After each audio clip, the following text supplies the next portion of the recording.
Et si vos graphes interactifs en R devenaient plus modernes, plus stylés et bien plus puissants? Aujourd'hui, je vous présente un nouveau package R qui va révolutionner vos visualisations. G6R, signé David Grandjo, l'un des maîtres de l'écosystème Shiny. Plus fluide que Vis Network, plus flexible, plus actuel, prêt à moderniser vos projets. C'est parti!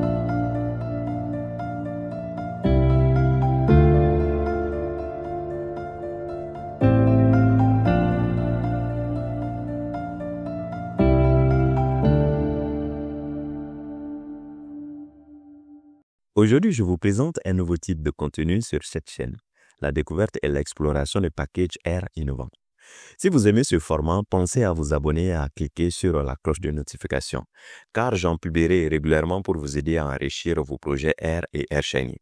Vous avez peut-être utilisé Vis Network dans vos projets, mais voilà.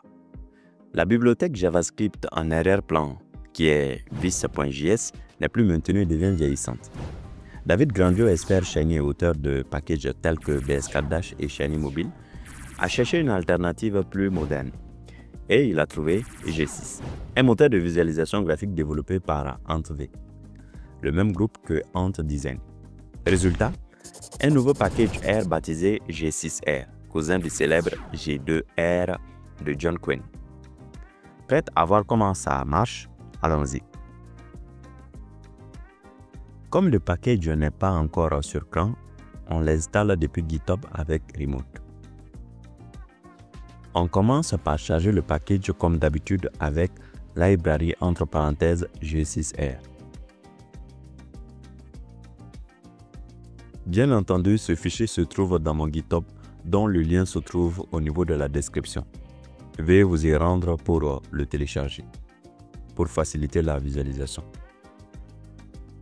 Ici, je crée 10 nœuds pour notre graphe. On utilise lapply pour générer une liste de 10 éléments, chaque nœud ayant un identifiant ID de 1 à 10 et un label identique à l'ID. Le résultat qu'on obtient est une liste de nœuds simples. Maintenant, on veut connecter certains nœuds entre eux. On crée un tableau Edge avec 5 arrêts aléatoires. La colonne source indique le point de départ, target le point d'arrivée. On utilise des samples pour tirer les nœuds au hasard. Pour éviter d'avoir deux fois la même connexion, on crée une colonne ID qui concatène source et cible. Ensuite, on garde uniquement les lignes en effaçant les doublons avec différents duplicates. Maintenant, on initialise notre objet G avec la fonction G6 en lui faisant les nœuds et les arrêts.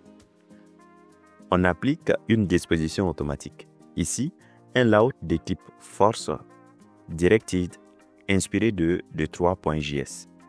Les nœuds s'attirent et se repoussent, ce qui donne une visualisation naturelle. On ajoute maintenant un peu de style.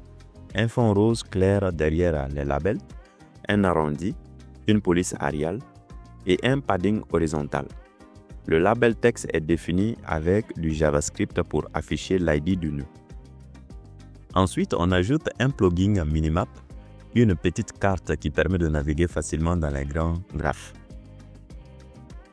Et pour finir, on ajoute des interactions un peu plus délicates, telles que le zoom de la scène, le glisser-déposer des éléments, la sélection multiple, la sélection par brossage. Et cerise sur le gâteau, on peut même lier les clics à du JavaScript si besoin. Voici le résultat final que nous obtenons. C'est vrai que le projet n'est pas d'abord fini, mais vous êtes d'accord avec moi que ce graphique associe une interface moderne, une personnalisation avancée, une intégration parfaite avec Shiny. Voilà pour cette présentation du package G6R. C'est le début d'une nouvelle série de vidéos sur les packages R à connaître absolument. Pensez à vous abonner à la chaîne et à laisser un pouce bleu si ce contenu vous a été utile. Et dites-moi en commentaire quel package vous voulez découvrir dans les prochains épisodes. À bientôt pour une nouvelle vidéo.